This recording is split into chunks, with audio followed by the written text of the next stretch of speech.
Good afternoon, everyone. Welcome to the series, actually, of these wonderful conversations in the Menopause Lounge, and it is wise women sharing. And in a way, we've assumed that because we're over 50, are you over 50? Yep.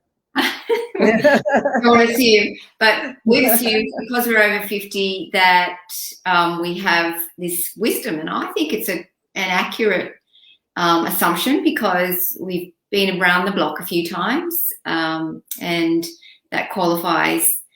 So I'm with Sonya Furlong, who is a certified trainer of NLP and matrix therapies, which is an awesome tool for transformation. And she's also a women's success coach. So she's got a life coaching business. And welcome, Sonya. Welcome, Brenda. Thank you for having me here. It's great to be here with all these lovely women. Yeah, I'm really chuffed to have such quality people coming in to chat. So let's just start off with a little bit of a personal touch, if I may, and ask you about your midlife and how it's going and you know, what's opened up, or anything you'd like to share with us about your own journey. Mm-hmm. I am postmenopausal, so finished with all of that. And to be honest, actually, it was the perimenopause, the 30s and 40s that were really rough for me, with migraines and periods all over the place, really irregular. And I didn't really have I didn't know you back then. I didn't have the proper care to balance it out and to look after me. And so, yes. And then, when menopause hit, there was the hot sweats and the insomnia. All of that was quite bad. But fortunately, it kind of passed, and I feel like life's pretty good now. I don't have too many symptoms anymore, and I think I'm pretty fortunate compared to what some women tell me their journey has been. Yeah. And the migraines, they're gone. Yeah. Maybe only get, one or two a year, when I was getting one a week at one point. So, so very come out a lot better through the end. Yeah. Yeah. And menopause and midlife transition is as much a psychological journey as it is a physical adventure. Let's call it that. Yes. As a life coach, what have you, in a sense, I'm asking the question, how's your life coaching or how's your life perspective different now to, say, just before, maybe 5 or 10 years ago? What kind of psychological progress are you aware of? Yeah, I feel in a really good place psychologically, and I think it's because of it's a direct response to doing a whole lot of personal work on myself, and I do believe that everyone, I encourage everyone to work on themselves. That personal development is just the most important thing, and I think that with the health, I think I think what I learned from years of being out of balance, that you do need natural medicine to balance you out, that, just being of good mindset alone isn't going to balance the body out. I think you really need the medicine, and you need the mindset, the emotional healing, the clarity of mind, the daily rituals, the good, strong routines that really keep you grounded. And fortunately, choosing the industry I'm in, and you know, I was always teaching meditation and yoga, and so I always had these kinds of hobbies and interests, and then making it a career has really helped me live it and breathe it every day. And so I feel in a really good place psychologically. I do feel like, yeah, you know, that sort of that wise woman, as you said, you know, before, about how in the 50s we have this wisdom. And I do feel that. I do feel that everything that's happened in life has taught me a lot, and that plus all the study that I've done, I feel definitely in a really good place. Yeah. Mm. Well, you know, my own experience was, you know, 3 or 4 years ago was my dark night of the soul, which, you know, is talked about in myths and legends of, you know, where we all is lost. Was that your experience as well? It doesn't always happen at that time. I think it can happen in multiple times and in other times of a woman's life. But just curious if you had that experience as well. Certainly. I mean, for me, my dark night of the soul was more in my late 30s. That was when I went through my marriage breakup, and with all the migraines and all the things, everything kind of falling apart physically and mentally.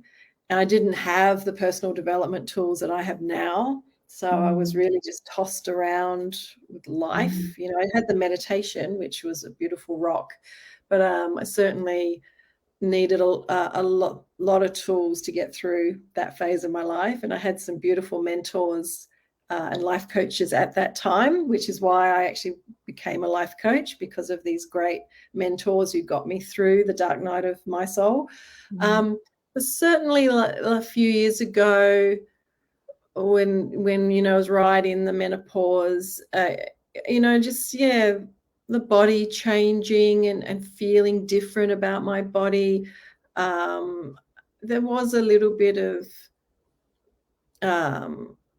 yes, I guess some negative feelings around that time. But fortunately, the other areas of my life were really strong. You know, my relationship was strong. My relationship with my adult children was strong. My career was blossoming. My business was blossoming. So fortunately, I had this, while I had the bit of the darkness, there was, you know, it was many, like how you say menopause is the change.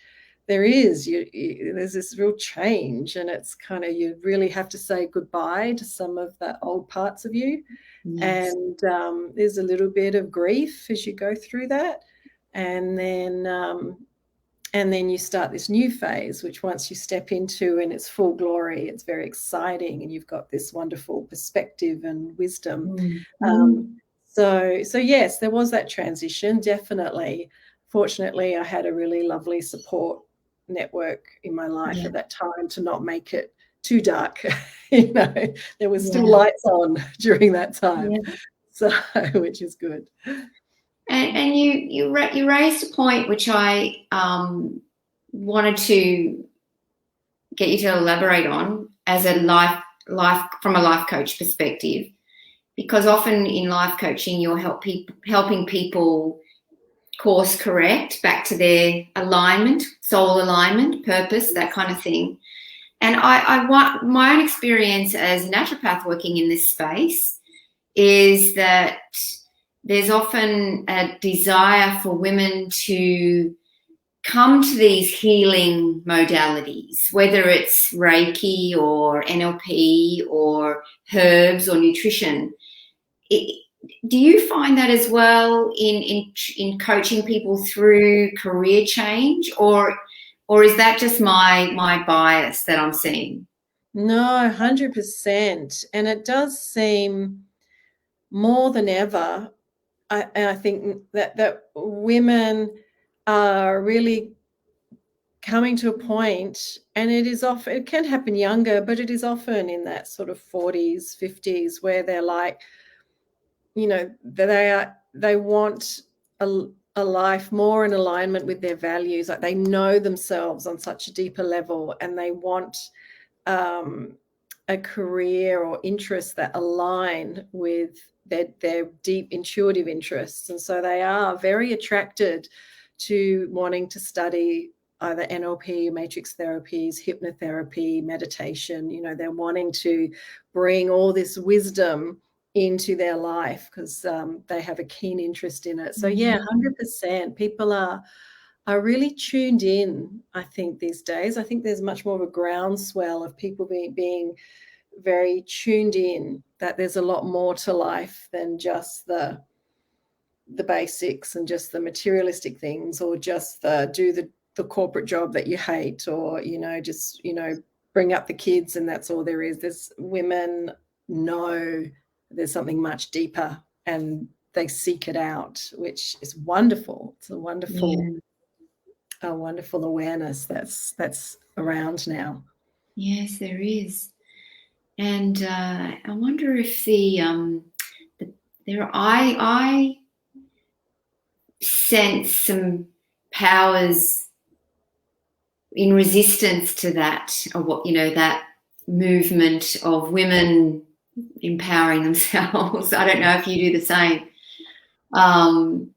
but certainly there's a lot of women wanting natural alternatives to HRT, and just this there must be something else. There must be something more. And I love the way you put it, like seeking out wisdom and wanting to bring maybe the spiritual. I don't know if you call it the spiritual, but that's my experience of it. Yeah. Yes, 100%. Yeah. And excuse me. I was just thinking, earlier today, just thinking, like, there's at least 6 women close to me who I know who got breast cancer from traditional HRT, and wow.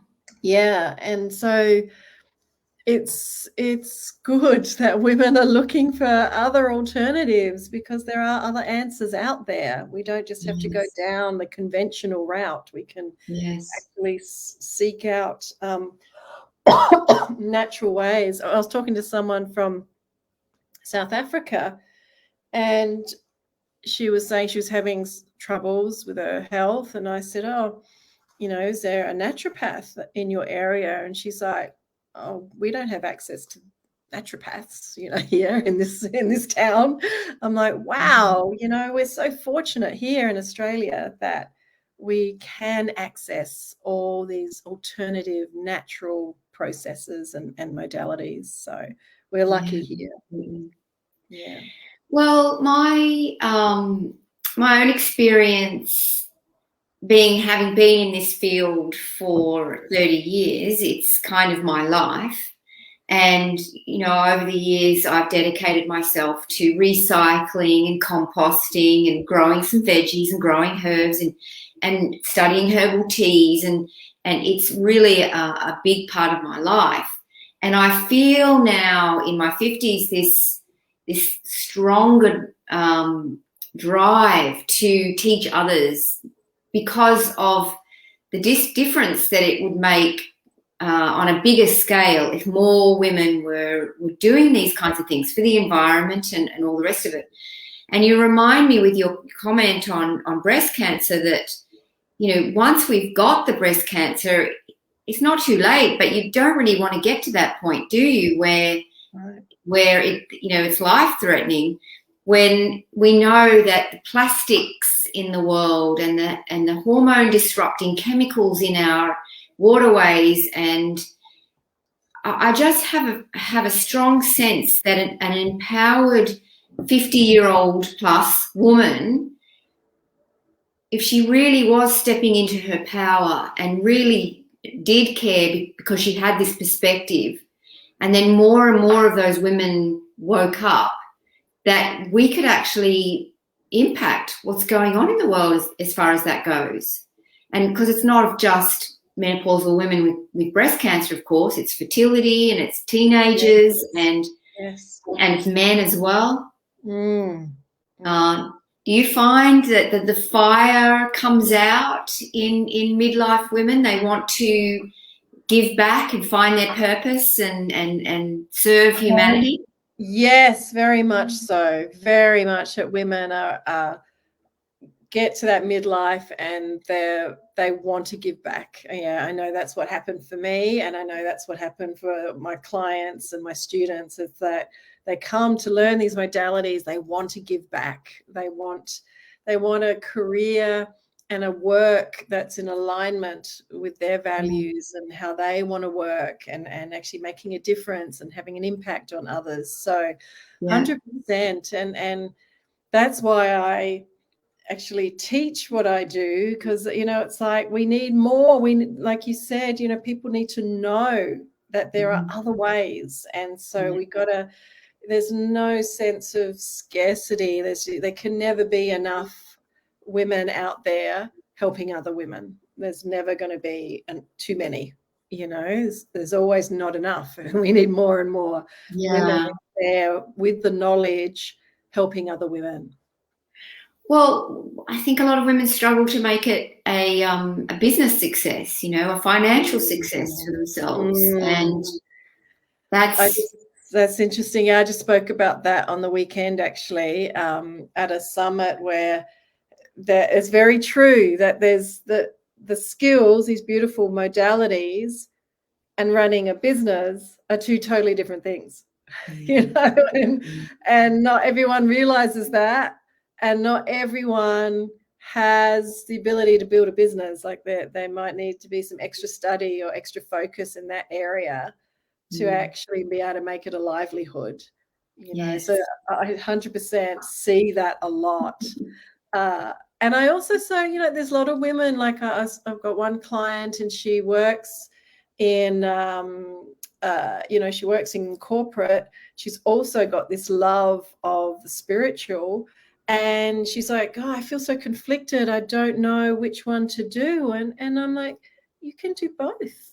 We can be multi-talented entrepreneurs, and we can have varied interests. It doesn't all need to come from just one interest, one business, one income. We can have our secure jobs, and we can delve deep into our spirituality and into these modalities, and just either for our personal use or to work with friends and family, or just have a small part-time business. It doesn't have to be just one business, And I think we could really do with some spiritually connected stockbrokers and spiritually connected financial planners and spiritually connected accountants. Yes, connected lawyers. Yes, 100%. Yeah. So we're coming towards the end, Sonya. So I'd love for you to give me a sense. I know, in a nutshell, if someone came to you, one of these women that we're kind of talking about, wanting to find that purpose and passion post menopause. Yes. And you're saying that the mindset stuff is as equally important as the herbal natural support. Yes. How would they start? What would be the first step, I suppose, in that process for them? Yeah. Well, there are many ways. What I can offer, they can come and speak to me. They can have a free conversation with me, confidential, no obligation. They can just come and speak to me and to look at their options, because everyone is unique and everyone's got a different circumstance. So they can speak with me privately and have a look at their options to bring this new awareness into their life. So everyone is welcome to do that. And then I'm also running just a 4-day meditation challenge, because I honestly believe that the daily self-care rituals, which I know that you teach as well, those self-care rituals of meditation, rest, nourishment, movement, all of that. So people can also join me in that and just start to get a little bit of a routine happening for, because when we stop and we relax and open our minds, just through some beautiful breath, that's when the insights and the intuitions come in and the answers come in of what the next step is for these individuals. So meditation is amazing in that way. I agree. It's something that it was a should for a long time. I'd start it and it'd last, a week or a month, or I'd do a weekend Vipassana retreat and I'd try, and then but it really wasn't until my dark night of the soul that it's become, I think at that point it became more important than living, Bit of a lifeline for you. What? Yeah, when I discovered meditation as a teenager, it was my lifeline. It was very more important than living for me. And it got me through that very difficult phase. So yeah, meditation is incredible. Yes. Well, I want to thank you for your wisdom, sharing your wisdom, and thank you for having me here. It was absolutely lovely. My pleasure. And maybe down the track we can have you back, because I'm sure that there's some areas that we can delve into in a little bit more depth. And I'd love to know more about how, the NLP, not so much the process, but just the concept of it, and how that becomes personal development, and what that actually means to do personal work and that kind of thing. Yes, I'd love to speak more on that. Yeah, I'd love that. Cool. All right. Well, thank you. And thank you, everyone. If you're watching this in the Menopause Lounge, then you're already in the place where there'll be, more coming. But if you're watching this on YouTube or somewhere else, then please look us up, the Menopause Lounge, on Facebook, and be part of the conversation. And have a wonderful rest of your day, everyone. Take care. Thank you, Brenda.